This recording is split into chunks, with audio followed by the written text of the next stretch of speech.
रात का सन्नाटा था। आसमान में हल्की हवा बह रही थी, लेकिन उसी सन्नाटे के बीच एक घर से जिंदगी की आखिरी सांसें टूट रही थी।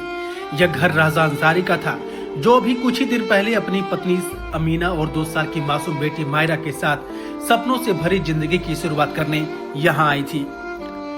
राजा मेहनती इंसान था। दिन भर पसीना बहाकर शाम को मुस्कान लिए लौटता था, ताकि मायरा की खिलखिलाहट सुन सके।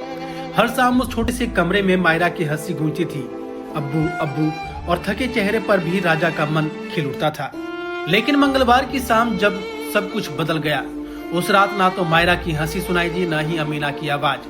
पड़ोसियों ने सोचा शायद परिवार जल्दी सो गया, पर देर रात तक जब कोई कमरे में हलचल नहीं हुई तो दरवाजे के पास झांक कर देखा तो नजारा कुछ और दिखा। उसने सबके पैरों तले जमीन खींच ली।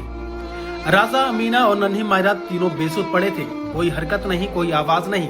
पास ही पंखे का तार झूल रहा था और दीवार पर जले के निशान थे। शायद किसी बिजली के लीकेज ने पूरे परिवार को अपनी चपेट में ले लिया था। फौरन पुलिस को बुलाया गया। जोगता थाना की टीम ने दरवाजे का तोड़कर अंदर प्रवेश किया। अब वहाँ एक दिल दहला देने वाला सन्नाटा था। छोटे कमरे में कोने में मायरा अपने माँ बाप के बीच पड़ी थी, मानो अब भी उन्हें छोड़ना नहीं चाहती थी। मृतक की माँ रजिया बेगम जब मौके पर पहुंची तो उनकी चीख ने पूरे इलाके को हिला दिया।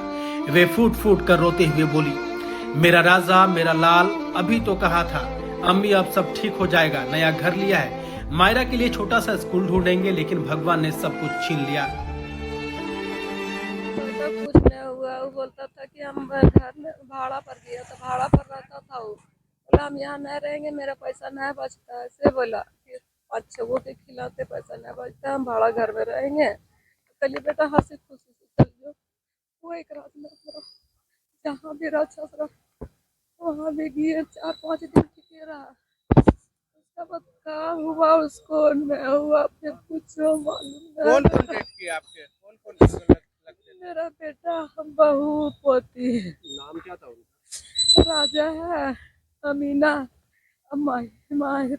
कब पता चला चाची आपको? एगो लड़का वहाँ से आया खबर देवे ले, बोले ले तो हम लोग दौड़ल गए बुढ़ा बुढ़ी दोनों।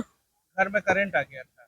हाँ, वही करंट था का, तो बाबू का हाथ पूरा चला हुआ था। गोदी उठाए तो पिता समाल मियां ने अपने कांपते हाथों से बेटे का चेहरा छुआ। वो ठंडा पड़ चुका था। उन्हें समझ नहीं आ रहा था कि उनके घर की 3 जिंदगियां इतनी निर्दयता से कैसे बुझ गई। पुलिस ने तीनों के शव को पोस्टमार्टम के लिए धनबाद के SNMMCH भेजा। प्रारंभिक जांच में करंट लगने से मौत की पुष्टि हुई है। कमरे में बिजली की वायरिंग और पंखे की जांच चल रही है। सुबह जब सूरज निकला तो सिजवा न्यू साइडन नंबर 1 की गलियां शांत थी। वहाँ न कोई खेलता बच्चा था, न कोई आवाज। हर चेहरा नम था। लोग एक दूसरे से यही कहते दिखे, किस्मत ने निर्दयता की सारी हदें पार कर दी।